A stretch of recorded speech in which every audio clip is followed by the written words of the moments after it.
এবং ইসলামে কিন্তু ফরজ নামাজটা মসজিদে পড়ার পরে অন্য যে কোনো নামাজ বাড়িতে পড়তে উৎসাহিত করছে।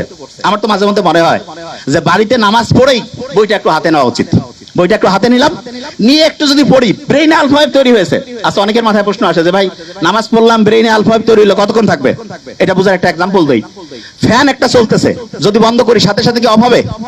কিছুক্ষণ ঘুরবে না? অ্যাবসলিউটলি এই ঘটনাটা ব্রেইনে ঘটে। যখন আলফা ওয়েভ, নামাজ পড়লাম, নামাজের পরে যদি 20টা মিনিট পড়ি, 20 মিনিটে দেখবো অন্য সময়ের 1.5-2 ঘন্টার পড়া হয়ে গেছে।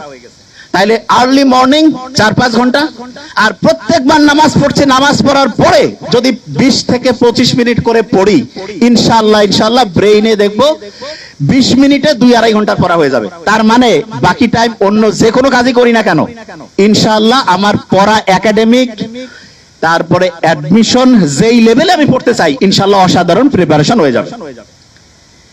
এখন হাফেজ যারা হয় তারা পরে আল্লাহর কালাম পড়ে, ঠিক না? এবং কোরআনের গঠন শৈলীকে যদি অ্যানালাইসিস করে অবাক হয়ে যাবে, এত সুন্দর মিল। আমি তো আরবি পড়ি, বুঝার চেষ্টা করি। কেউ যদি সূরা নাসটা পড়ে, নিশ্চয়ই মনে মনে একটু আমরা যদি পড়ি, হ্যাঁ, কুল আউযু বিরাব্বিন নাস, মালিকিন নাস, সবগুলোর মধ্যে একটা কি অসাধারণ ছন্দ আল্লাহ দিয়ে রাখছেন। এবং এই ছন্দটা এমন যেটা ব্রেইনটাকে, তরঙ্গগুলোকে হচ্ছে কুল ডাউন করে আলফা ওয়েভে আনতে হেল্প করে। তার মানে নামাজের টাইম নাই, মন চাচ্ছে যে আমি একটু পড়া আমার আলফা ওয়েভে পড়বো, কোরআনটা বের করে সূরা ফাতিহাটা একটু পড়ি, আর কিছু করা লাগবে না।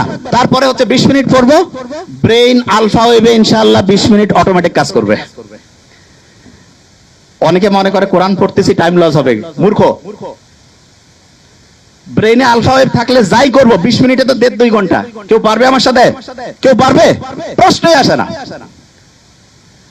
কোরআন যখন পড়ে কেউ, দেখা যাচ্ছে ক্লাসের পড়া হয় না, সাধারণত হাফেজিতে, সাধারণত এখন আল্লাহর রহমতে ট্রেন্ড চেঞ্জ হয়েছে, দেখা যায় যেই ছেলে মেয়ের কোনো বুদ্ধি শুদ্ধি নাই, কাউকে আল্লাহর রাস্তায় দিয়ে দাও, আল্লাহর রাস্তায় দিল, কিন্তু দেখা যাচ্ছে সেও হাফেজ হয়ে আসছে, ঠিক না? তা আল্লাহ তো বলছে যে আমি তো তোমাকে হেল্প করবই, এবং আল্লাহ যে প্যাটার্ন দিয়েছে সেইখানে কোরআন পড়ার পরে আলফা ওয়েভ তৈরি হয়, দ্রুত তার পড়া, দেখা যাচ্ছে শর্ট টার্ম থেকে লং টার্ম মেমোরি সেন্টার রিজার্ভের প্রক্রিয়াটা গতিশীল হয়।